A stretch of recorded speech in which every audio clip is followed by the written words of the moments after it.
하겠습니다. 네. 그리고 저희 교재부터 잠깐 간단하게 소개를 드리면요.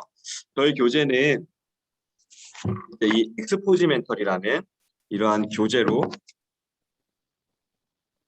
진행을 합니다. 네, 이게 보이시죠? 네, 이 엑스포지먼털이라는 교재로 진행을 하고요. 이번 첫 주에는요, 이 교재 없이 제가 PPT를 만들어서 PPT 보고 하셔도 됩니다.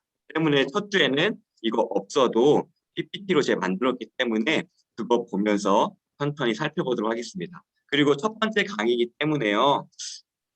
사사기는 어떠한 것인지 전체적인 큰 그림을 그린 다음에 사사기라는 성경에 들어가기 위해서 우리가 적어도 이러한 것들을 알고 가야지 사사기에 숨겨진 하나님의 보물을 캘 수 있는 그런 기본적인 도구들을 여러분께 같이 나누도록 하겠습니다.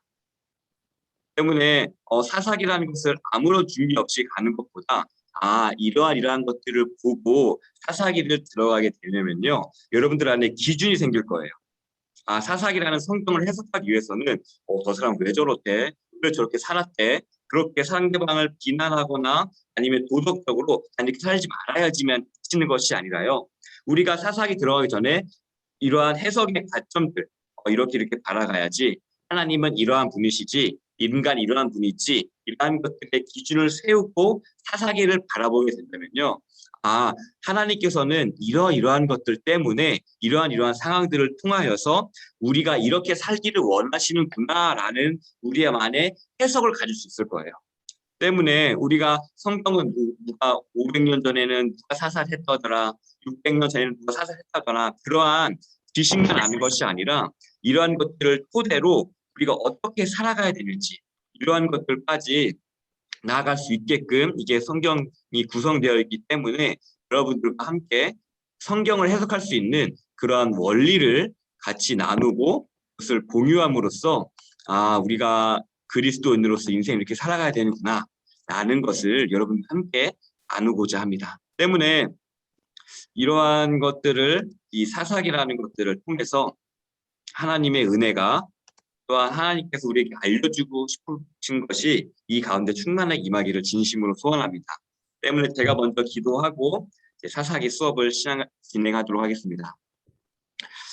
사랑이 많으신 하나님 감사합니다. 하나님 귀한 시간을 내서 하나님의 말씀을 듣고자 이 자리에 모였습니다. 하나님 우리가 그냥 왔다가 그냥 가지 않게 하시고 하나님을 알아가는 것 지혜를 허락하여 주셔서 우리가 이 성경을 해석할 수 있는 능력을 갖게 하시고 또한 성경에 담고 있는 보화를 우리가 마음껏 누릴 수 있는 시간 될 수 있도록 하나님 은혜를 더하여 주시옵소서.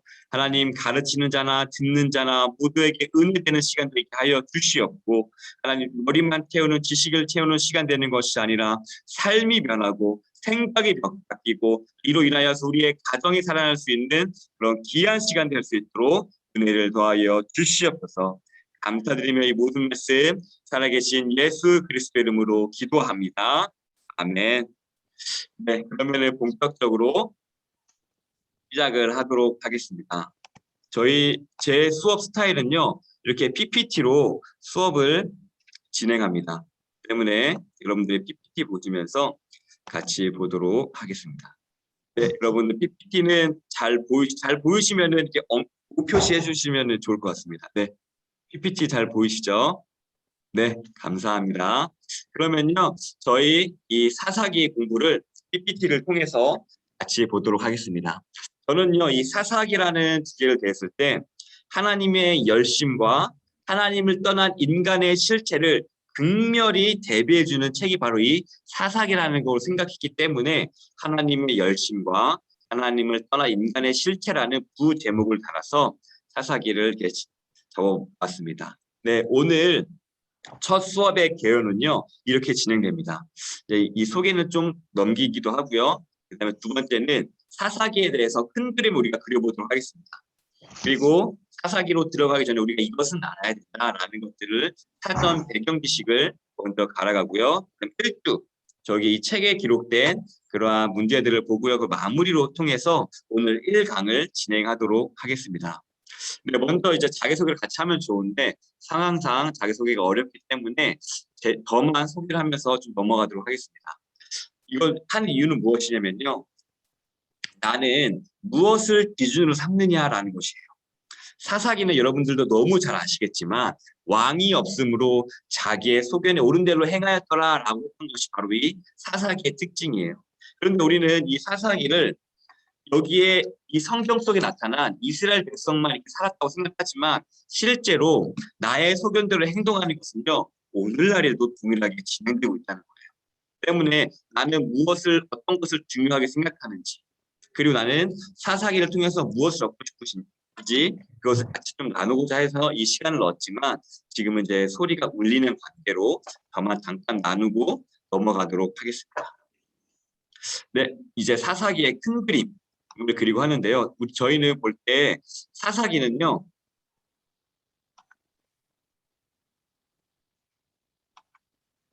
이걸 보면 좋을 것 같아요.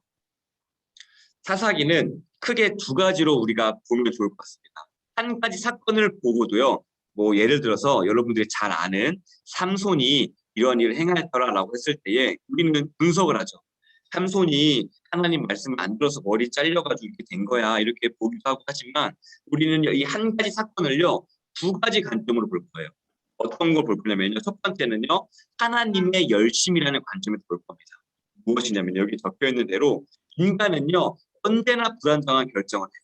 죄를 짓고요, 넘어지고요, 갈등하고요, 그리고 내가 하지 말아야 될 것을 하고 있어요. 하지만 그러한 결정에도 불구하고 인간이 망하는 선택들을 함에도 불구하고 하나님께서는요 이것을 끌어옮겨셔서 선하게 역사하신다는 거예요. 이게 하나님의 하나의 관점을 볼 거예요. 하나님의 관점에서는요 얘가 이렇게 왼쪽으로 가는데 오른쪽으로 가고 그냥 망하는 선택을 할지라도 거기서 하나님께서는 끌어올려서 이 인생을 망하게 두시는 것이 아니라 끝까지 선하게 인도하신다는 그 관점으로 우리 하나 볼 거예요. 그렇기 때문에 하나님께서는요 인간의 반복되는 죄악 가운데서도 절대로 포기 안 하세요.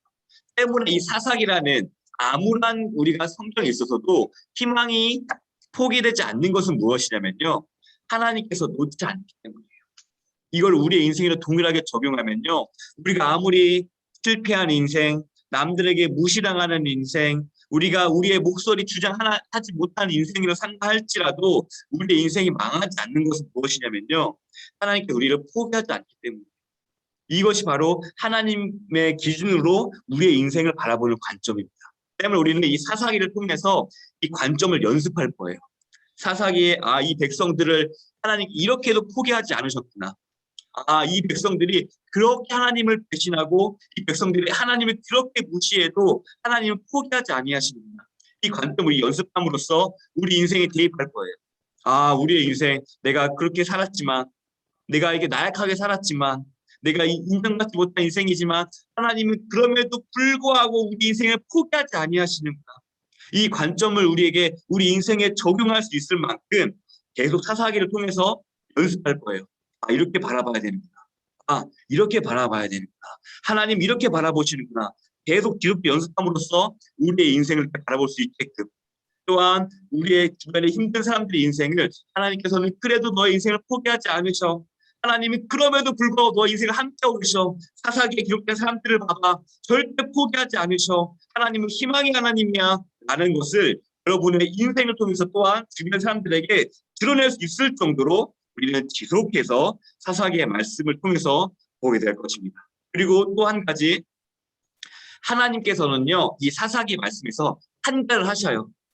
그러면 하나님께서 이 판결을 하셨을 때에 우리는 생각을 해야 돼요.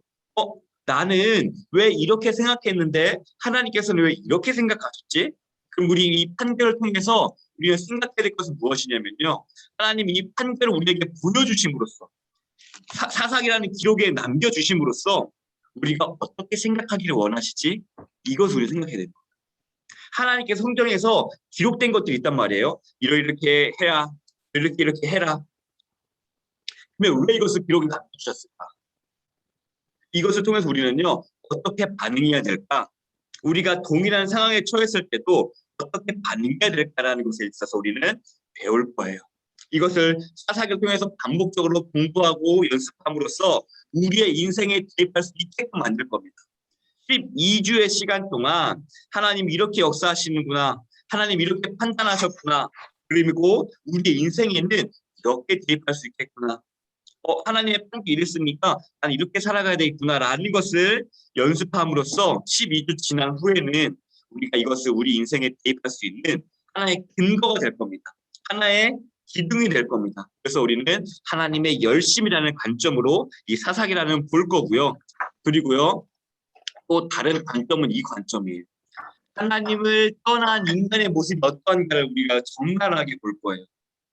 우리는요, 하나님을 떠나면 그래도 괜찮을 거라 생각합니다. 왜냐면은 돈도 있고, 뭐 학력도 있고, 재산도 있고, 괜찮을 것 같은 거예요. 그런데 이 사사기라는 성경을 통해서 그 민낯을 낱낱이 드러낼 거예요. 하나님을 떠난 인생이 이런 거구나. 마귀 사탄이나 세상은 속이거든요. 거짓말 하거든요. 너 돈 있으면 괜찮아. 너 부동산 있으면 괜찮아. 너 이거 있으면 괜찮아. 너 인생 짧은데 하고 싶은 대로 하면 살아야지라고 하면서 세상은 여러분들 계속 속여요.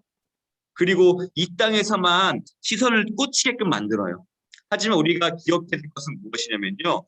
그리스도인은요. 이 땅의 삶에 있는 것이 아니라 저 주님 다시 오실 그날 우리가 죽음 이후에 그 천국에서의 삶이 있다는 거예요.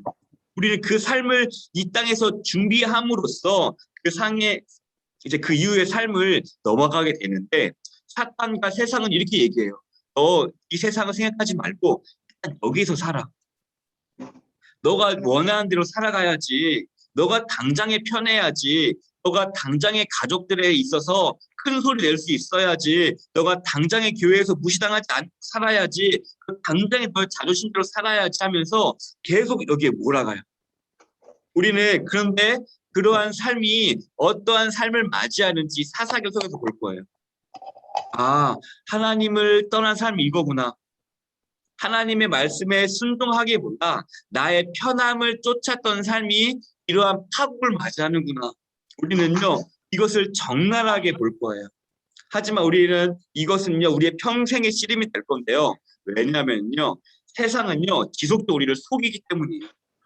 당신 너의 지금 너 무시당하잖아. 하나님이 너와 함께 계시지 않아. 너 이러한 어려움들이 있잖아. 하나님이 널 사랑하시지 않아.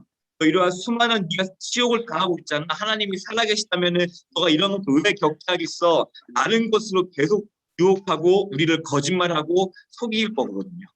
하지만 우리는요, 이 사사기의 모습, 하나님을 떠난 인간의 참된 모습을 지속적으로 12주간 반복해서 봄으로써 그 거짓말에 대응할 수 있는 힘을 가질 거예요.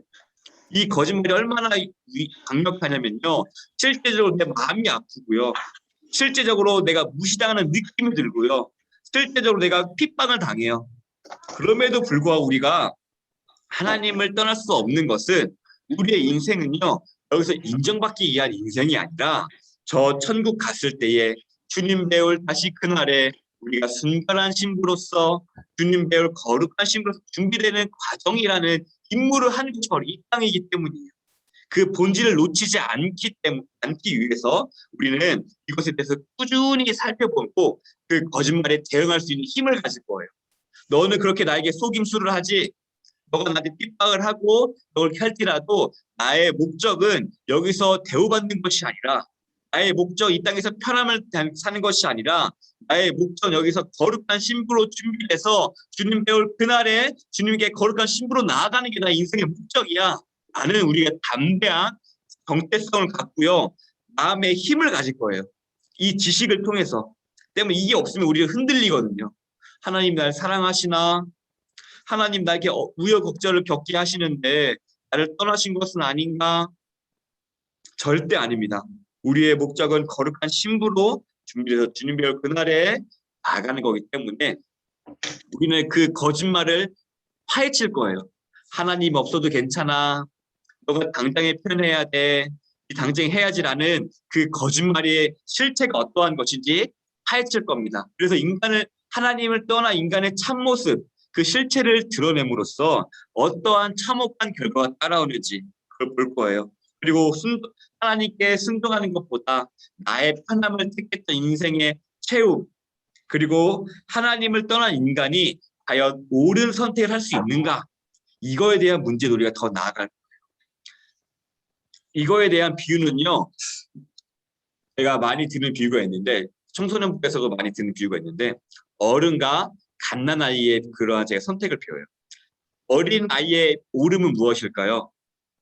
어린 아이, 갓난아기의 옳음은요, 그거예요. 근데 당장에 눈에 신기하면요, 손을 대는 게 옳음이에요. 그 갓난아이가 생각할 거는요, 이것이 불이든 이것이 나를 해하는 것이든 무조건 손을 대고 내 입에 넣는 게 그 아이의 옳음이에요. 하지만 어른의 옳음은 뭐죠? 아, 그렇게 하면 이 아이가 해를 당하겠구나. 말의 변수를 생각한단 말이에요. 아, 이것을 대하면 얘가 손을 댈 거기 때문에 대면 안 돼. 그렇기 때문에 그렇게 하면 떼내야 돼. 하면서 여러 변수를 생각함으로써 최고의 선을 선택하는 게 바로 어른의 옳음이에요. 근데 이 인간은요, 마치 갓난아이 같아서 내 마음에 옳은 것 같으면 그것에 나를 해야 하는 것이든지 나쁜 것이든지 손을 댄다는 거예요. 하지만 하나님의 옳음은요, 그것을 다 감안하는 거예요. 이게 당장에 좋아 보이지만 이게 그 아이에게 해를 미칠 거야. 때문에 이것을 당장에 주는 것이 아니라 좀 이따가 해줘야지. 라는 그 차이 때문에 우리의 인간의 옳음보다 하나님의 옳음이 더 크다라는 것을 우리가 더 보는 그러한 시간을 갖도록 하겠습니다. 그리고 그 인간의 옳음은 되게 나약하다는 것을 볼 수 있는데요. 왜냐하면은 인간의 옳음은요, 인간은 이기적이고 죄된 사람이기 때문에 죄되기 때문에 인간의 옳음의 목적은 뭐예요? 나의 만족이에요. 굉장히 내 눈에 좋아 보이는 거. 인간의 목적은 그렇기 때문에 결국은 인간의 목적은 나의 편함, 내가 마음에 좋은 거, 내가 속 시원한 거, 내 자존심, 그리고 내가 남들에게 대우받는 거, 내가 남들이 인정받는 거, 내가 남들에서 어느 정도 위치를 차지하는 거, 그런 것만 내가 목적을 향하고 있단 말이에요. 하지만 하나님의 목적은 뭐예요? 하나님의 목적은요, 그런 것이 있는 것이 아니라 우리를 하나님의 형상에 맞게끔 만들어 가시는 게 하나님의 목적이에요. 때문에 때로는요, 이해가 되지 않을 때는요, 혼내기도 하세요. 우리의 목적은요, 하나님의 자녀만큼, 왕의 자질을 만큼, 그렇게 수준이 높아야 된다는 거예요. 그 핍박을 받을지라도 사랑이 드러나야 되며, 어려움 가운데서도 인내해야 되며, 그러한 하나님의 신적인 품성을 갖추려 되는 게 하나님의 목적이 있기 때문에, 때로는 어려움이 있을지라도, 때로는 풍부에 처하고 비천에 처할지라도 하나님 말씀 순종할 수 있게끔 만드는 게 바로 하나님의 목적이에요. 때문에 이 옳음이라는 것의 기준은 뭐냐면 어느 것에 목적이 있는가를 생각하게 되는 거예요. 하나님은 우리에게 가장 선한 것을 주신다는 한 것은요, 하나님의 목적 우리가 부자 되고 우리가 잘 사는 데 있는 것이 아니라 우리가 하나님을 닮아가는 데 목적이 있다. 우리가 하나님의 자녀답게 만들어 가신 우리의 목적이 있다. 그리고 덤으로 우리에게 건강도 주시고 부도 주시고 그런 것도 주신다라는 거예요.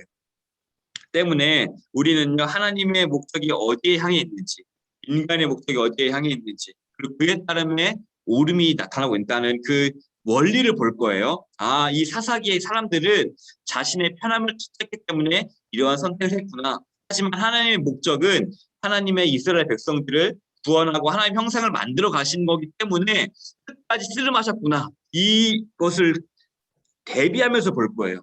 하나님의 같은 사건을 보고도 하나님의 목적과 인간의 목적, 그리고 하나님의 열심과 인간의 죄악, 그것이 어우러지면서 끝내 그 자리 가운데서 또 하나님께서는 은혜를 채우신다는 거, 그걸 보도록 하겠습니다. 네, 이게 좀 어려운 말이긴 한데요. 이걸 기억하시면 돼요. 우리가 아무리 넘어질 짓을 하고 아무리 최악의 수를 뒀을지라도 하나님은 그 안에 은혜를 담으신다는 거예요. 이것을 기억하는 게 바로 사사기의 큰 그림이라고 보시면 좋을 것 같습니다. 네, 그러면 이제 사사기에 들어가기 전에 우리가 이제 기본적으로 이러한 사전 배경 지식들을 좀 가지고 가면은 사사기를 보는 데 있어서 우리가 좀 더 편하게 볼 수 있을 거라고 생각해서 사사기를 가기 전에 우리가 이러한 간단한 것들을 좀 다루고 가도록 하겠습니다. 먼저 사사기는요, 12명의 지도자들이 나와요. 유명한 삼손이 있고요. 그리고 기드온이 있고요. 그러한 삼갈이라는 사람도 있고 드보라라는 사람도 있고요. 그러한 12명의 이야기가 있는 것이 바로 사사기다라고 해요. 그러면 사사기는요. 사사라고 하는 것은요. 또 이러한 느낌으로 생각하시면 돼요. 이스라엘이 하나님께 죄를 지어요. 하나님께 울부짖어요. 죄를 짓고 이방 민족이 이스라엘을 공격해요. 고통을 당해요. 하나님께 울부짖어요. 그럼 하나님께서는요. 사사를 보내서 군사적인 해방적으로 이제 12명을 보내서 해방시켜 주시는 그러한 반복적인 구조를 가지고 있습니다. 그리고 이 시대는 어떤 시대면요. 그 출애굽 이후에 모세, 여호수아 죽음 이후 그리고 사무엘에서 사울 왕이 세워지고 다윗이 세워지는 그 사이, 왕이 없는 그 사이가 바로 이 시대가 여호수아와 사무엘 사이라는 그 시대에 있고요. 그리고 이 분위기는 어떠한 분위기냐면요.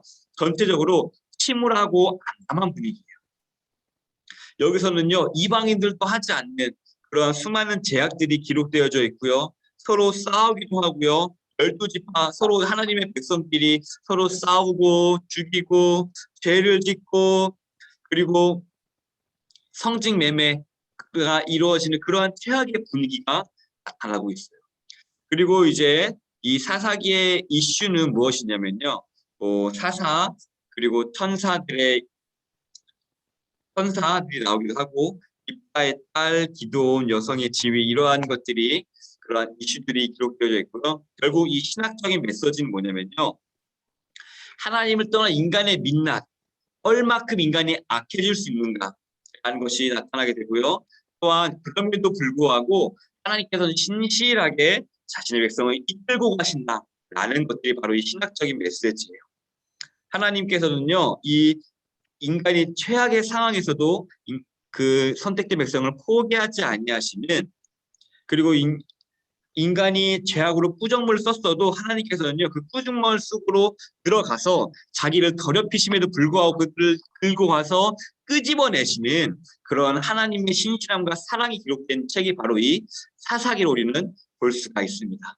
인간의 잘못 하지만 동시에 하나님의 그 신실하신 사랑이 동시에 어우러지고 있는 그리고 로마서에 기록된 대로 죄악이 가득한 곳에 은혜가 넘쳤다라는 것이 가장 극렬하게 나타난 이 책 사사기. 네, 본격적으로 사사기 살펴보도록 하겠습니다. 이제 책의 내용이 나올 건데요. 저희는 이제 일부로 1주차 못한 것, 안 한 것이라는 1주차 책을 좀 넘어가도록 하겠습니다. 책이 없어도 되고 이 PPT만 봐도 되니까요. 걱정 안 하셔도 됩니다. 그래서 보면은 제목이 이거예요. 못한 것, 안 한 것. 뭐냐면 제가 이제 여기에 못한 것, 안 한 것이라는 것을 이제 이해가 쉽게끔 이제 이것을 갖고 와봤는데요. 차이가 있어요. 못한 것과 안 한 것. 먼저 공통점은 뭐냐면요. 목표에 실패했다는 거예요. 공통점은. 그렇죠? 이 사사기에서 나오는 거는요. 이스라엘 백성은요. 결국 안 하거나 못하고 실패의 역사로 기록되어 있긴 한데 그러면 못한 것이냐 안 한 것이냐의 차이점이 뭐냐면 일단 공통점은 실패했다. 근데 차이점은 뭐냐면요. 발버둥 친 흔적이 있다. 배운 것이 있다. 타인이 피드백할 수 있다는 것이 못한 것의 차이점이 있다면 안 한 것이면요. 아무것도 남지가 않아요. 그리고 타인이 피드백할 수가 없어요. 이게 바로 안 한 것과 못한 것의 차이입니다. 우리는 때문에 이것을 알기 때문에요. 우리의 인생 가운데서도 그러한 하나님께서 우리가 세월을 아끼고 우리가 살라는 이유가 뭐냐면요. 하나님의 백성으로서 이렇게 발버둥 치고 배운 것이 있고 하게끔 만들기 위해서 세월을 아끼고 우리에게 이 시간들을 주신 거예요. 하나님께서는요. 우리에게 생명을 주시고 바로 천국에 불러갈 수도 있지만 그럼에도 불구하고 우리에게 이 생명을 허락해 주신 이유는 뭐냐면은 하나님의 자녀로서 우리에게 최선을 다해서 살아봄으로써 이것을 못해도 어차피 주님께서 다 이루어 주시기 때문에 결국에는 시도해 보라는 거예요. 너 하나님의 백성으로서 이렇게 팔짱 끼고 구경하면서 살아가. 아, 저 사람은 A라는 집사님은 저래서 안 됐고 B라는 권사님은 저래서 안 됐어라고 하면서 안중석으로 살라는 것이 아니라요. 하나님께서 우리 이 삶을 주신 이유는 뭐냐면 너희가 직접 운동장으로 뛰어서 해보라는 거예요. 시도해보라는 거예요. 아, 내가 이렇게 해봤으면 이게 안 됐다더라. 직접 운동선수로 뛰어보면서 그것을 배우고 그것을 체득하는데 우리 하나님이 이 삶을 우리에게 허락해 주신 것이지 팔짱 끼고 뒤에서 저 사람을 구제하려면은 저렇게 했었어야지. 아니면은 이 교회는 이래서 안 돼. 저 교회 이래서 안 돼라고 우리가 팔짱 끼고 살라는 것이 아니라 하나님이 우리를 구원해 주시고 이렇게 삶을 허락해 주시니 뭐냐면 직접 거기에 뛰어들어서 그 교회에 뛰어들어서 직접 그의 가정에 뛰어들어서 해보라는 거예요. 하나님 이렇게 해봤는데 안 됐어요 하면은 하나님 앞에 울면서 하나님 내가 이렇게 우리 가정에서 우리 교구에서 시도해봤는데 너무 잘 안 됐습니다. 내가 전대로 했는지 안 됐습니다. 너무 억울합니다. 하나님 은혜를 주세요. 다시 하는 게 울고 다시 한번 시도해보고 내가 또 안 됐어요. 내가 하나님 뜻을 살려고 했는데 안 됐어요. 하나님께 울고 또 다시 한번 시도해보고 이런 인생을 살라고 하나님께서 우리에게 삶을 주신 거예요. 근데 여기 제가 본 듯이 안 한 것이라면 뭐가 돼요? 아무것도 남지가 않아요. 하나님의 주신 삶 가운데 하나님의 백성으로 살 수 있게끔 주셨는데 아무것도 남지 않아요. 그리고 피드백할 수 있는 게 아무것도 없어요. 하지만 하나님께서 우리에게 이런 삶 주시고 내가 발버둥 치고 배운 것이 있고 한다면요. 내 자녀들에게 내 주변 사람들에게 이야기해 줄 거예요. 하나님께서는 내가 힘들었을 때에 하나님께 울부짖고 이렇게 했더니 이러한 은혜가 있었어. 내가 지금 당장에도 어렵고 확실한 응답 받지 않았지만 하나님께서 나아가는 가정을 가지고 있어라고 하면서 이러한 이야기들 내가 들려줄 수 있다는 거예요. 내가 하나님께 씨름을 했다면 그냥 머리로만 그래서 사람도 와닿는 거잖아요. 또 예를 들면은 아이를 키워본 사람들이 아이에게 조언해 준 것과 머리로만 알아서 공부한 교수님이 얘기해 준 것과는 차이가 있는 거잖아요. 직접 경험해보고 씨름해보고 배운 흔적으로 이야기해 주는 거 그렇게까지 나아갈 수 있는 게 바로 하나님의 계획이거든요. 또한 여러분들을 통해서 자연스럽게 믿음의 유산이 전수가 되는 거예요. 내가 씨름했기 때문에 내가 하나님 앞에서 살려고 발버둥 쳤기 때문에 이것은요, 이 사사기는요, 이렇게 발버둥 치지 않았던 그냥 하고 안 하고 그러한 삶의 결과가 나오는 거예요. 하지만 우리가 발버둥을 쳤고 애썼다면요. 하지만 이제 사람들이 이제 이 사사기를 통해서 결국은 배우거든요. 발버둥 치는 배워서 이제 왕을 세우고 이제 세워가는 그런 기틀을 마련하게 되는데 우리 인생의 교훈을 주는 이유 무엇을 교훈을 주냐면요. 못한 것과 안 한 것은 차이가 있다. 하나님의 뜻대로 내가 살기 어려워야 할지라도 환경이 어렵다 할지라도 내가 시도해보고 발버둥 쳐보고 애써보고 그렇게 하면 내게 남는다. 하나님은요 그걸 원하시는 거예요. 팔짱 끼고 멀리서 지켜보는 삶을 그리스도의 삶을 바라보시는 것이 아니라 너가 직접 가서 애쓰고 눈물을 흘리고 그러한 것들을 통해서 너를 성장시키기 원하시는 게 바로 하나님의 그 목적이라는 겁니다. 우리는요 이것을 우리의 인생의 교훈으로 생각하고 하지만 이들은 그렇게 살지 않았다는 거 사사기 사람들 때문에 우리가 지금 이것도 한번 시도해 보는 거예요. 이 우리가 성경 공부를 배우는 것도 하나님 앞에 살려고 애려고 발버둥 치고 배우는 흔적이 있고 우리가 또 중도 어렵지만 중이라는 것도 하면서 발버둥 치고 또한 중도 하면서 이렇게 하면 되더라 배우는 흔적도 생기고 하여튼 그러한 좋은 것들이 시너지 효과가 나타난다는 거예요. 때문에 우리는 이 사사기에 들어가기 전에 이것이 교훈 못한 것 안 한 것이 우리에게 주는 교훈은 뭐냐면 그리스도인으로서 시도를 해야 된다는 거예요. 씨름을 해야 된다는 거예요. 그게 하나님께 우리에게 생명을 주신 이유고 이게 실패한다 할지라도 뭐가 남아있어요? 발버둥 친 흔적, 배운 것이 있고 우리의 인생이 그만큼 풍성해지고 우리의 자녀들에게 가정에게 담길 수 있는 무언가가 있다는 거예요. 이것이 큰 차이가 있음을 알므로써 우리의 삶 가운데서 씨름할 수 있는 저와 여러분들에게 진심을 소원합니다. 저희 이제 문제로 정확히 들어가도록 하겠습니다. 못한 걸 안 한 곳에 보면요. 크게 두 가지의 단어를 보면 돼요. 세속화와 하나님의 일하심이에요. 세속화는 뭐냐면요. 인간의 관점에서 이게 좋아 보이겠구나 하고 선택하는 것들이에요. 하나님의 말씀에 순종해서 생각하는 것이 아니라 주변의 환경을 바라보고 전문가 이야기 들어보고 또한 주변의 평세를 봤을 때에 세속화라는 거, 이게 좋아 보이겠구나라고 얘기하는 게 바로 세속화예요. 쉽게 얘기하면은. 근데 하나님의 일하심은 그 하나님의 명령을 따르지 않는 가운데서도 하나님께서 이들을 끌고 가시는 것, 우리는 그 지점을 볼 거예요. 그리고 이제 이거에 관련된 질문으로는 이스라엘 백성들은 왜 하나님께 순종하지 않았을까? 불기둥과 구름기둥을 받고 만나와 메추라기를 받던 그러한 이스라엘 백성들이었는데 왜 순종하지 않았을까라는 질문들이 있을 수 있고, 또한 하나님은 최악의 불순종에서도 은혜를 담아낼 수 있을까? 그런 말 있잖아요. 내 인생은 망했어. 이번 인생은 뭐 망했어. 이번 생은 망했어라고 이생망이라는 말이 이제 20대, 30대에서 유행하는 말이기도 하거든요. 그렇게 표현되는 인생 가운데서 하나님께서 은혜를 담아낼 수 있을까? 그리고 세 번째는 그럼 나는 어디쯤 위치하고 있을까? 우리는요, 사사기의 말씀을 보면은 이들을 비난하기 바빠요. 이들은 이렇게 해서 안 됐어. 저렇게 해서 안 됐어. 하지만 우리에게 대입해 보면요, 그러면 나는 과연 어디에 위치해 있을까? 우리를 돌아볼 수 있는 그런 시간이 될 수 있을 것입니다. 네, 그러면은 본격적으로 넘어가도록 하겠습니다. 네, 저희 이제 관찰 문제입니다. 관찰 문제는요, 성경을 자세히 보는 건데요. 이게 이제 바로 이제 여기에 나와 있는 문제를 보면서 읽고 제가 이제 답을 하면서 나가는 건데요.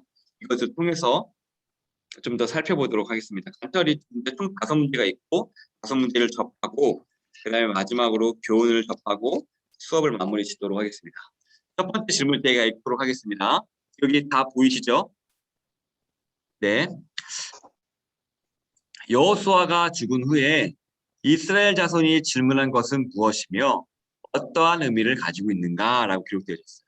보면은 혹시 성경 있으시면은 사사기 한번 찾아볼게요. 1장 1절입니다.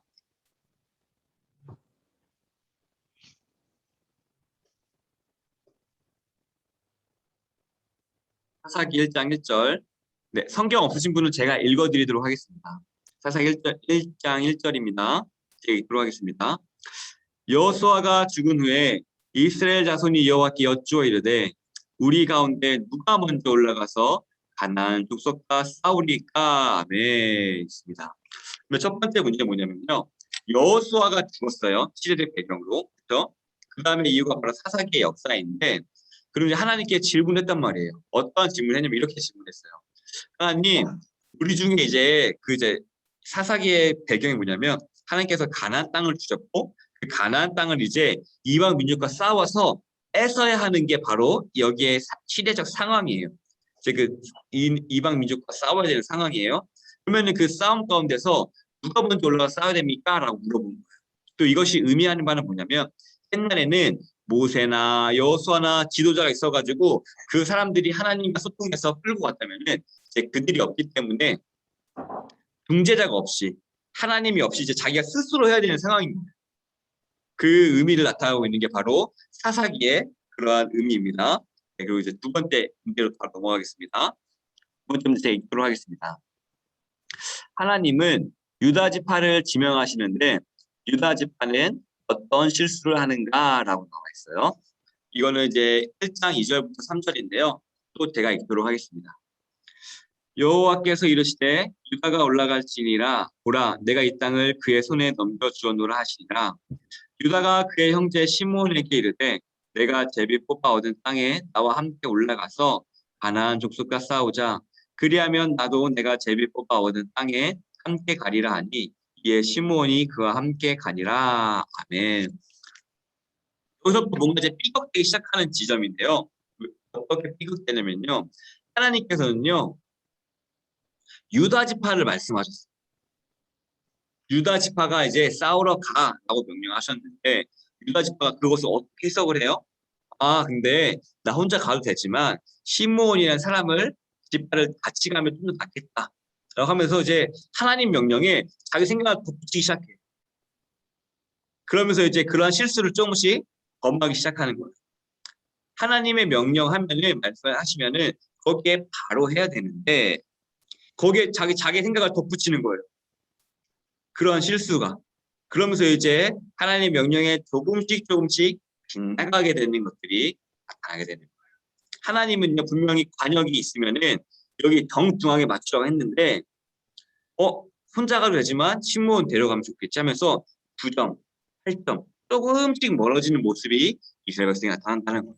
근데 이것이 무엇이 이게 나타나냐면 우리도 마찬가지거든요. 하나님께서는요 분명 우리에게 말씀하신 게 있어요. 하지만 우리는 타협하는 거예요. 환경이 이러니까 여기까지는 괜찮겠지. 내가 우리 가정에는 나만 믿으니까 아니면은 이 사람들이 삐딱하니까 조금은 분노해도 되겠지 하면서 조금씩 빗나가게 되는 거예요. 이것이 바로 나의 편함대로 생각하고 하나의 명령이 아니라 나의 편함대로 생각했을 때 하나님 뜻에 조금씩 멀어진다라는 것을 드러내주는 바로 두 번째 문장이었습니다. 이제 세 번째 질문 들어가겠습니다. 이스라엘의 가나안 화가 시작을 암시하는 사건은 무엇입니까? 라고 있습니다. 사사기 1장 6절부터 7절이에요. 제가 읽도록 하겠습니다. 아도니 베색이 도망하는지라 그를 쫓아가서 잡아 그의 엄지손가락과 엄지발가락을 자르매 아도니 베색이 이르되 옛적에 70명의 왕들이 그들의 엄지손가락과 엄지발가락이 잘리고 내 상 아래에서 먹을 것을 줍더니 하나님이 내가 행한 대로 내게 갚으심이로다 하니까 무리가 그를 끌고 예루살렘에 이르렀더니 그가 거기서 죽었더라. 아멘. 이제 이스라엘의 가난화가 되었다, 세속화가 되었다라는 것이 암시한 사건이 무엇이냐면요. 이스라엘 백성에는요. 하나님께서는 그 땅을 뺏으라고 했지 엄지발가락이나 엄지 손가락 자르는 그러한 보복성 조치를 하라고는 성경에 기록되지 않아요. 그런데 이스라엘 백성들이 뭘 하냐면요. 그거는 가나안 백성의 잔인한 거였거든요. 엄지발가락과 손 자르는. 근데 그걸 똑같이 따라해. 하나님이 하라고 하신 것도 아닌데 그것을 그 이방의 사람들의 문화를 보고 똑같이 따라하는 거예요. 하나님 명령하지 아니하신 것들이 있어서. 그런 것들을 통해서 세속화, 즉 내 눈에 좋아 보이는 것들을 이제 조금씩 끌고 오기 시작하는 거예요. 마찬가지로 교회에서도 마찬가지거든요. 교회의 목적은 뭐냐면요. 하나님을 믿는 사람들의 모임이에요. 그리고 교회의 목적은 뭐냐면요. 하나님이 성경에서 기록된 대로 다스림이 이루어지는 것이 바로 교회예요. 그렇죠? 그런데 눈에 좋아 보이는 거, 그 밖에서 경영의 원리, 저렇게 했더니 더 기업이 크게 되더라. 그런 거 눈에 좋아 보이니까 끌고 오는 거예요. 눈에 좋아 보이니까 끌고 오는 거예요. 세속에 저렇게 이렇게 했더니 성공했더라. 저 기업이 성공했대. 그럼 우리 교회도 끌고 오자. 끌고 오는 거예요. 이게 바로 세속화의 어쩌면 시작이거든요. 하지만 목적이 뭐예요? 이스라엘의 목적은 뭐예요? 하나님의 명령을 듣고 그것을 따름으로써 하나님의 살아계심을 나타내는 게 이스라엘의 목적이었는데 그것을 드러내기보다 눈에 좋아 보이는 거. 맞아, 저렇게 하면 저들이 우리를 두려워하겠지? 이렇게 하는 게 관습이구나. 눈에 좋아 보이네? 따라하는 거. 자신의 정체성을 드러내기보다. 우리도 마찬가지거든요. 우리도 그리스도인으로서 뭘 해야 돼요? 하나님의 명령에 순종해야 되고 거룩해야 되고 하나님의 거룩한 신분으로 준비되는 게 우리의 목적이에요. 그런데 이방에 좋아 보이는 것들, 저렇게 뭐 좋은 것들을 들고 다니네? 우리의 목적은 이런 거예요. 좋은 것들이 자랑을 하네? 우리의 목적은 뭐예요? 하나님의 거룩하심을 드러내고 하나님의 형상을 드러내는 거잖아요. 내가 낮은 자에게도 사랑을 베풀고 내가 먼저 연락을 하고 약한 자에게 섬기기도 하고 우리의 그게 하나님의 부르심의 목적인데 그럼에도 불구하고 이 싸움할 때 자랑하는 것들. 저 사람들 뭐 하면서 하고 자랑하고 뭐 은근슬쩍 이렇게 할 수 있겠지만 대놓고 이런 가진 것으로 사람들을 평가하고 나누고 그러한 것들 나의 위세를 이렇게 하면 내가 좀 더 높아질 것 같고 하는 것들 때문에 하는 것들이 잘못했다는 거예요. 우리의 목적은 뭐예요? 하나님의 말씀을 순종함으로써 하나님의 살아계심을 드러내는 거거든요.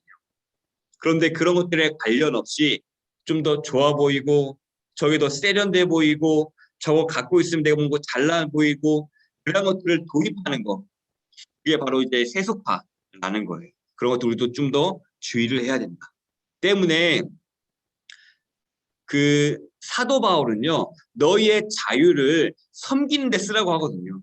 내가 물론 이것들을 가질 자유가 있어요. 내가 이런 것들 하면서 남들처럼 세상 사람들처럼 이것을 드러내며 할 자유가 있어. 하지만 우리 안에 성들 혹시나 실족할까봐 아니면 혹시나 사람들 마음에 불편할까봐 하지 않는 데서 우리의 자유를 쓴다고 사도 바울은 말씀하고 있거든요. 때문에 이 이스라엘 가나안하는 그러한 자유를 하나님의 교회를 세우는 데 쓰는 것이 아니라 자신의 위상을 드높이는 데 썼다라는 것에 있어서 우리가 경계해야 되는 지점으로 볼 수가 있는 겁니다. 네, 넘어가도록 하겠습니다. 네 번째 질문입니다. 제가 읽도록 하겠습니다. 유다 지파가 큰 어려움 없이 가나안 사람과 전쟁하여 승리한 이유는 무엇입니까? 라고 하면은 1장 2절입니다. 제가 읽도록 하겠습니다. 여호와께서 이르시되 유다가 올라갈지니라. 보라, 내가 이 땅을 그의 손에 넘겨주었노라 하시니라. 아멘. 목적이 뭐예요? 이유가 뭐예요? 하나님께서 함께 하셨으므로 이제 승리했다고 기록되고 있어요. 근데 되게 재밌는 게 뭐냐면요. 나중에는요. 이스라엘 백성들이 승리하지 못하는 이유가 나와요. 왜냐하면 그쪽에는 철병거가 가졌더라라고 하면서 이스라엘 백성들이 승리하지 못했다라는 그러한 기록들이 후에 기록이 되거든요. 그 왜 이렇게 될까요? 근데 4장 이 앞에 부분의 승리는 하나님께서 함께 하셨고 승리했고 또한 뒷부분에는 왜 철병거가 있기 때문에 승리하지 못했을까요? 그때 하나님이 함께 하지 않으셨을까요? 우리는요. 이 차이점을 봐야 돼요. 왜 여기서는 철병거가 없는 민족이기 때문에 승리했을까요? 아니요. 여기 성경 분명히 기록하기를 여호와가 함께 하셨기 때문에 승리했다라고 기록하고 있어요. 그런데 후에는요. 철병거가 있어서 승리하지 못했더라. 반항이 거세서 승리하지 못했더라는 그런 변명들이 생기기 시작해요. 이게 기준이 뭐냐면요. 믿음이에요. 순종이에요. 하나님의 말씀에 순종하면요. 그 말씀이 이루어지는 거예요. 그런데 하나님의 말씀에 순종하지 않고 그 주변 것들, 핑계를 보게 되면요. 베드로가요. 예수님만 바라봤을 때는요. 풍랑에서 무리를 걸었단 말이에요. 그렇죠? 하지만 주변 풍랑을 봤을 때에 바로 어떻게 됐죠? 무리에 걷는 것에서 빠지고 말았습니다. 마찬가지로 우리가 하나님의 삶을, 하나님의 백성의 삶을 살아갈 때에 순종의 삶을 사는 것은요. 정말 무리를 걷는 것 같아요. 사람들 볼 때 어떻게 저렇게 살아가요, 권사님? 어떻게 저렇게 사랑스러울 수가 있어요, 집사님? 하지만 우리가 하나님의 말씀에 순종하지 않고 다른 것들, 저 사람들은 나 왜 저렇게 생각하지? 왜 저 사람은 왜 함께 불렀을 때 날 부르지 않았지? 왜 저렇게 하자면 다른 것들이 보이기 시작하면 왜 내가 이렇게 했는데 저 사람들 이렇게 날 이렇게 막 대우하지? 내가 이렇게 10을 대했으면 10을 대야 되는 거 아닌가? 라는 것들이 보이기 시작하면요. 변명이 생각했는데 그때부터 이제 물에 빠지고 하나님의 삶을 구하기 어렵게 되는 거예요. 때문에 우리의 포커싱이 어디에 있어야 되냐면요. 하나님 말씀에 순종하는 데 있는 거예요. 내가 하나님 말씀에 순종하지 않고 저 사람들의 태도를 보게 되면요. 저 사람들의 말과 행동을 보게 되면요. 물에 빠지게 돼요. 그 삶을 살 수 없게 돼요. 핑계가 되거든요. 저 사람이 그러네.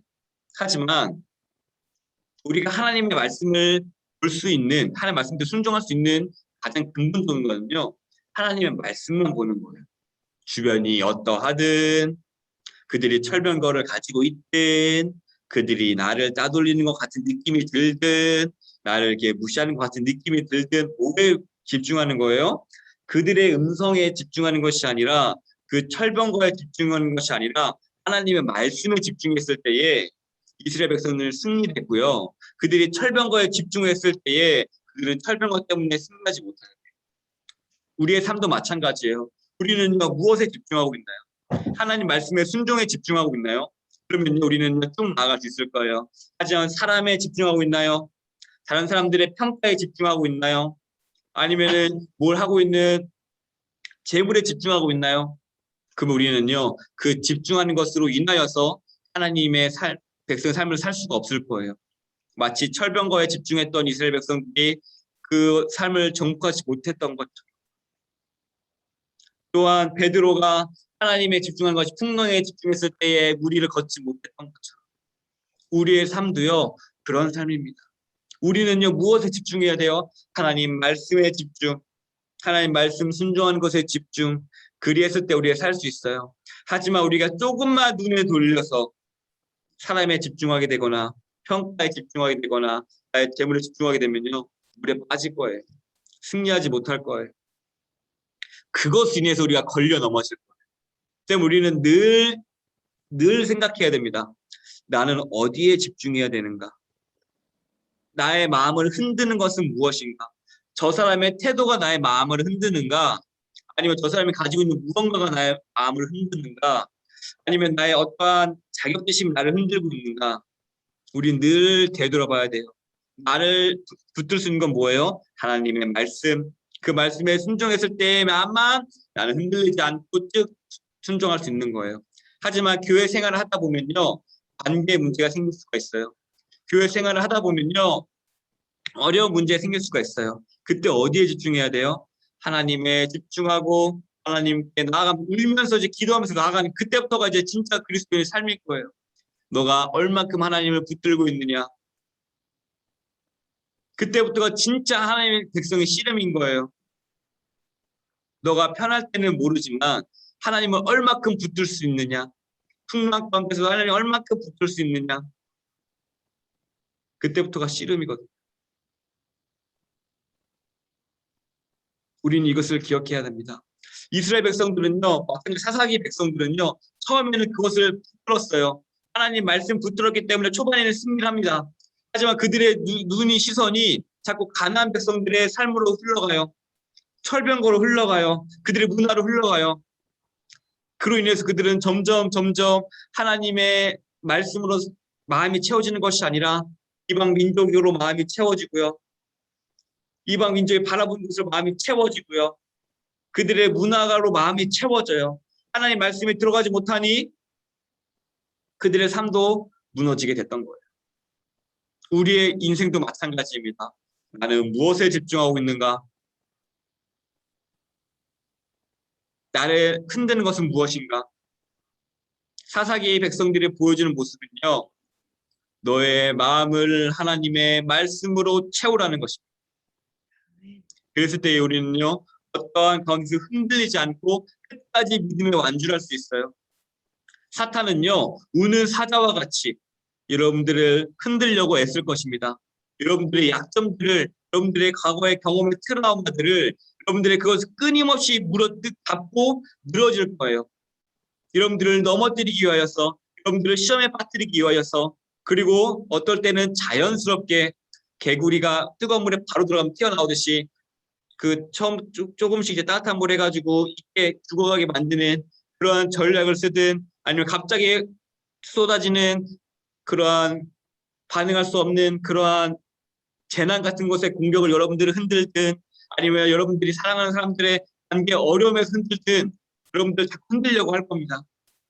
자연스럽게든 아니면 갑자기 공격하든 우리가 기억해야 될 것은 무엇이냐면요. 그러한 것들로 내 마음을 채우는 것이 아니라 그럴 때일수록 하나님의 말씀을 붙들고 하나님께로 나아가야 된다는 거예요. 나의 신앙을 흔들 만큼 그 큰 고통이 올지라도 눈물을 흘리면서 하나님 아니면 묵사입니다. 그때부터가 참 신앙, 우리의 삶이 정금같이 되는 그 씨름이 진짜 나타나는 거예요. 좋을 때는 다 좋습니다. 하지만 안 좋아졌을 때 하나님을 붙들고 또 하나님과 기도함으로써 오는 마음, 사랑의 마음으로 용서하고 인내하고 더 나아갈 수 있는 것. 그리고 내가 복수를 할 때에도 내가 복수하는 것이 아니라 하나님께 복수를 맡겨드림으로 하나님이 그에게 대신 복수를 해주시고 나는 복수하면 나는 해를 입지 아니하고 마치 다윗과 사울 관계를 보면 아시겠죠? 사울은요 다윗을 죽이려고 했습니다. 하지만 다윗을 그를 죽일 수 있음에도 불구하고 죽이지 않았어요. 하나님께서 해주시길 기다렸어요. 때문에 다윗은 자신의 손에 피를 묻히지 아니하고 하나님께서 복수를 해주셨고 하나님께서 다윗을 순결하게 지키셨던 것을 볼 수 있습니다. 마찬가지로요. 그거예요. 다윗이 사울의 공격을 어떻게 버텼을까요? 광야에 쫓기고 집에 못 들어가면서 얼마나 버텼을까요? 하나님을 봤기 때문입니다. 우리의 인생도 마찬가지예요. 하나님을 보는 저와 여러분이 되기를 진심으로 소원합니다. 아멘. 네, 다섯 번째입니다. 북쪽 지파가 가나안 사람을 내쫓지 않은 이유는 무엇입니까? 라고 하면요. 사사기 1장 28절입니다. 제가 읽도록 하겠습니다. 이스라엘이 강성한 후에야 가나안 족속에게 노역을 시켰고 다 쫓아내지 아니하였더라. 네, 뭐냐면요. 종으로 부리기 위해서예요. 하나님께서는요. 쫓아내려고 하셨어요. 그런데 내 사람이 있기 때문에 종으로 내 사람 위해서 타협을 한 거예요. 이거의 대표적인 이유가 무엇이 있을까요? 바로 선악과입니다. 너 이거 하나님 좀 내 거야. 듣지는 않을 거야. 하나님 말씀에 분명히 했는데도 거기에 자기 생각을 덧붙이는 거예요. 나의 욕망을 덧붙이는 거예요. 거기다가. 하나님 말씀에 순종해야 되는데 이제 나의 욕망을 덧붙여가지고 쓰는 거예요. 예를 들면 대표적인 게 그거 있죠. 교회 안에서 하나님의 목적에 서야 되는데 교회 안에서도 교회 안에서 있는 것을 나의 목적을 이루려고 하는 거. 뭐 대표적으로 뭐 우리 교회는 하지만 요즘에 시끄러운 교회 얘기 들어보면은 돈 문제로 인해서 갈라지거나 그런 것들 있잖아요. 나의 목적을 이루려고 하는 나의 욕망을 이루려고 했을 때에 문제가 생긴다. 그게 문제의 시작이라는 거예요. 처음에는 괜찮아 보이지만 결국 이게 문제의 시작이 된다는 거예요. 마찬가지로 우리가 하나님의 말씀을 대할 때는요. 무엇이라면 되면 거기 안에서 나의 욕망을 하기 위해서 하나님과 이렇게 협상을 하는 것이 아니라요. 하나님 말씀하시면 순종을 해야 됩니다. 아담과 하와도요. 어떻게 보면 사탄을 매기로 해가지고 나의 욕망을 채우려고 했던 거거든요. 하나님께서 말씀하셨어요. 선악과 따먹지 마. 분명히 말씀하셨어요. 근데 사탄이라는 중개 뱀이라는 것을 통해서 협상을 한 거죠. 죽지는 않을 거야. 대신 하나님처럼 눈이 띄일 거야. 하나님의 말씀에 바로 순종해야 되는데 타협하는 순간 그 하나님의 말씀을 가지고 나의 무언가를 이루려 한 순간 뭔가 그때부터 이제 죄가 시작되고 삐걱대기 시작하는 거예요. 때문에 우리가 하나님의 말씀을 대할 때는요. 절대적으로 받아들여야 된다는 거예요. 그것이 바로 오늘의 이 문제가 드러내주고 있는 그러한 시사점입니다. 네, 이제 여러분들 너무 고생하셨고 이제 마지막입니다. 이제 이것만 하고 적용하기입니다. 결국 목적은 뭐냐면요. 이거예요. 나의 편함이냐 하나님의 말씀에 순종함이냐. 우리는요 살면서 하나님께서 우리에게 명령하신 것들이 있어요. 너 거룩해야 된다. 죄 짓지 말아야 된다. 사랑해야 된다. 그러한 수많은 것들이 있지만 내가 아직 힘들어요. 나의 편함 때문에 잠시만 미뤄서 할게요. 하나님 1년 있다가 할게요. 아니면 하나님 내가 복음 전해야 되지만 저 사람 성질 알잖아요. 내가 나중에 할게요. 하나님 내가 그 사람 사랑하라고 했잖아요. 그 사람 용서하라고 했잖아요. 나중에 할게요. 물론 시간이 들면서 씨름하는 과정일 수 있겠지만 그런 것도 아니야 하고 안 하는 것과 못하는 것은 차이가 있다고 말씀드렸죠. 맨 앞서 말씀드렸던 대로 안 하는 것은요 아무것도 남지가 않아요. 하지만 못하는 것은요 씨름하고 하나님께 울며 기도하면요 배우는 것이 남고요. 그것을 통해서 여러분들의 흔적이 생기는 거예요. 하나님의 말씀에 내 안에 자꾸 스크래치가 나죠. 나는 이렇게 할 거야. 하나님의 말씀을 하지 말라고 하셔. 그 스크래치가 흔적이 생긴다는 거예요. 그리고 그 흔적이 여러분들을 지켜주는 그러한 기준이 되는 거예요. 여러분들의 자녀를 지켜주는 기준이 되는 거예요. 하나님의 말씀이 있으면요. 자꾸 나한테 부딪혀야 돼요. 부딪히지 않고 요리조리 피해가면요. 이 사사기의 말씀 이스라엘 백성들처럼 돼요. 하나님의 말씀에 어려움이 있으면 부딪히고 흔적이 남고 나는 이렇게 하고 싶지만 하나님 말씀 이렇게 하지 말라고 하면은 거기에 내가 순종하고 그 상처의 흔적들이 여러분들의 삶 가운데 또 저 삶 가운데 가득하기를 진심으로 소원합니다. 때문에 이제 적용점인데요. 보면은 이제 이거예요. 하나님의 판단과 나의 판단 어떤 게 옳을까라고 했을 때에 이스라엘 백성들은요. 조금씩 자신의 판단을 더 받아들여요. 내가 인생의 경험도 쌓이고 군대도 생기고 하니까 그런 통해서 하나님의 말씀에 순종하기보다 하지만 우리도 마찬가지예요. 과연 우리는 나의 기준이 됐을 때에 무엇이 기준이 되는가? 한번 되돌아봐야 됩니다. 내가 이 사람을 바라볼 때 무엇을 기준으로 바라보고 있는가? 한번 되돌아봐야 될 겁니다. 그리고 내가 바라보는 기준이 과연 하나님께서 기뻐하실 만한 기준인가? 우리 한번 되돌아보게 됩니다. 그리고 두 번째는요. 이거예요. 이게 좀 어려운 건데요. 내가 은밀하게 짓고 있는 죄는 무엇인가? 이게 무엇이냐면요. 이게 하면 안 된다는 것을 알고 있지만 내게 주는 그 순간의 달콤함 때문에 포기하지 못한 것이 무엇이냐는 거예요. 이스라엘 백성도요. 마찬가지예요. 하나님께서 다 쫓아버리라고 했어요. 하지만 이들을 도우러 살면 굉장히 달콤하거든요. 내 삶이 편해질 것 같거든요. 하나님의 말씀에 불순종했거든요. 마찬가지로 이것도 우리가 되돌아봐야 될 건 뭐냐면요. 내가 은밀하게 짓고 있는 죄, 하나님 말씀에 순종하지 못하고 있는 그것은 무엇인가? 그것을 과감하게 포기해야 된다는 거예요. 그 달콤함을 과감하게 포기해야 된다는 거예요. 그게 바로 적용점입니다. 그것을 포기하지 못했을 때에 은밀하게 짓고 있는 죄로 말미암아서 내가 넘어지게 돼요. 그 처음에는요. 뿔송이 같이 달고 은밀한 죄가 나에게 유익을 주는 것 같지만 그 끝은요. 쑥같이 쓰고요. 칼처럼 날카로워가지고 나를 해입히고 나에게 쓴맛을 줄 거예요. 잠언에 기록된 것처럼 말이에요. 때문에 우리가 이 사사기를 통해서 기억해야 될 것은 뭐냐면 내가 은밀하게 짓고 있는 죄는 무엇인가? 내가 하나님 말씀에 순종하고 있지 못한 건 무엇인가? 내가 그 순간의 달콤함으로 인해서 포기하지 못하고 있는 것이 무엇인가? 그것을 돌아봄으로써 그것을 과감하게 잘라내고 하나님의 말씀에 순종할 수 있는 저와 여러분에게 진심으로 소원합니다. 그리고 마지막 적용점입니다. 하나님께서는요 말씀하셨어요. 하나님 나도 거룩하니 너희도 거룩하라. 넌 나의 백성이다. 그런데도 불구하고 하나님의 백성에도 불구하고 세상에 내다보면은 전혀 구별되지 않아요. 우리는 구별되어야 되는 사람이라는 것을 확실히 알아야 되는 거예요. 저 사람을 밖에 내놓으면은 세상 사람과 똑같이 행동해. 세상 사람과 그 이익에 맞춰가지고 똑같이 행동해. 그 사람은 하나님의 사랑이나 기준 그런 게 없이 똑같이 행동해. 그러면 이게 옳은 걸까요? 아니죠. 하지만 이스라엘 백성들은요 똑같이 행동했어요. 하나님의 백성이라면은 그냥 물 안에 끝냈어야 되는데 그 도한 것들 이방 문화 좋아 보여가지고 엄지 자르고 발가락 자름으로써 뭔가 자신이 위대한 것처럼 저렇게 하니까 저게 관습이니까 따라가야지. 하지만 우리는요 무슨 백성이에요? 거룩한 백성이에요. 구별돼야 돼요 세상. 우리는요 이것이 구별되지 못하는 지점이 무엇인가? 우리는 되돌아봐야 될 거예요. 믿지 않는 사람과 한번 생각해 보는 거예요. 내 옆에 믿지 않는 사람이 있을게. 나는 그럼 어떠한 구별점을 가지고 있을까?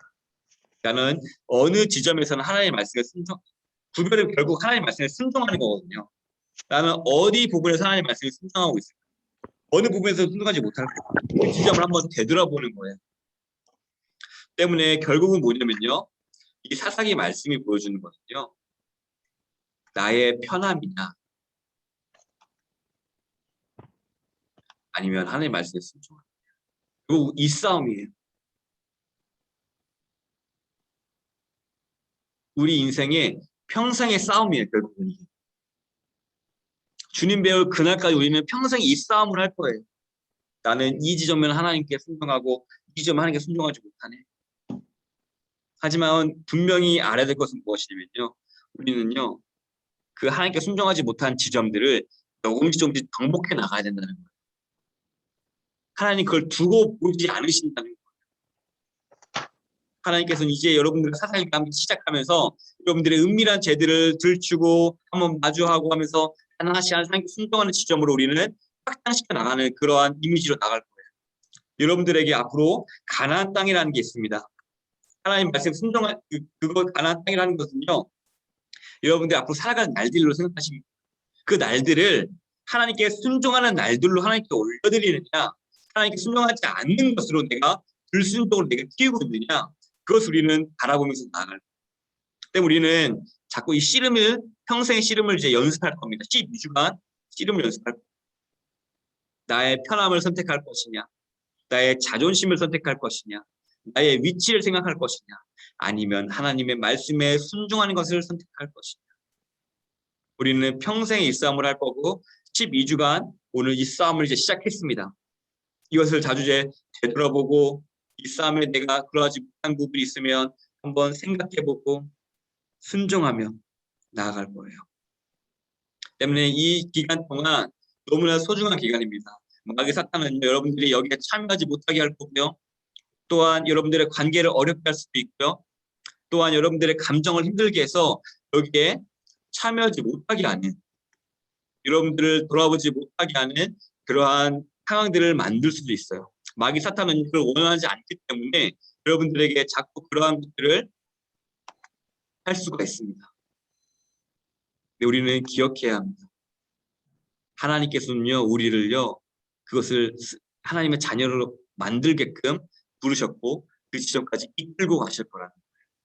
우리는 이제 이 싸움을 들어왔습니다. 이 성경 공부를 하면서 이 싸움에 들어온 것입니다. 때문에 우리가 더욱더 기도하는 마음을 나아갔으면 좋겠습니다.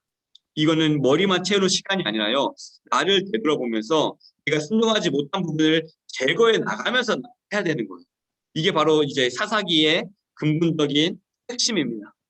머리만 태우는 시간이 되는 것이 아니라 내가 순종하지 못하는 부분들을 제거해 나가면서 이것을 완성해 나갈 겁니다. 이 12주가 지났을 때에 우리의 삶에 있어서 하나님의 내가 순종하지 못했던 부분, 이 사람을 사랑하지 못했던 부분, 내가 섬기지 못했던 부분이 있어서 한 발자국 더 나아가요. 한 발자국 더 가나안 땅에 나아가서 하나님 말씀에 순종하는 역사를 기록하는 저와 여러분이 되기를 진심으로 소원합니다. 네, 이제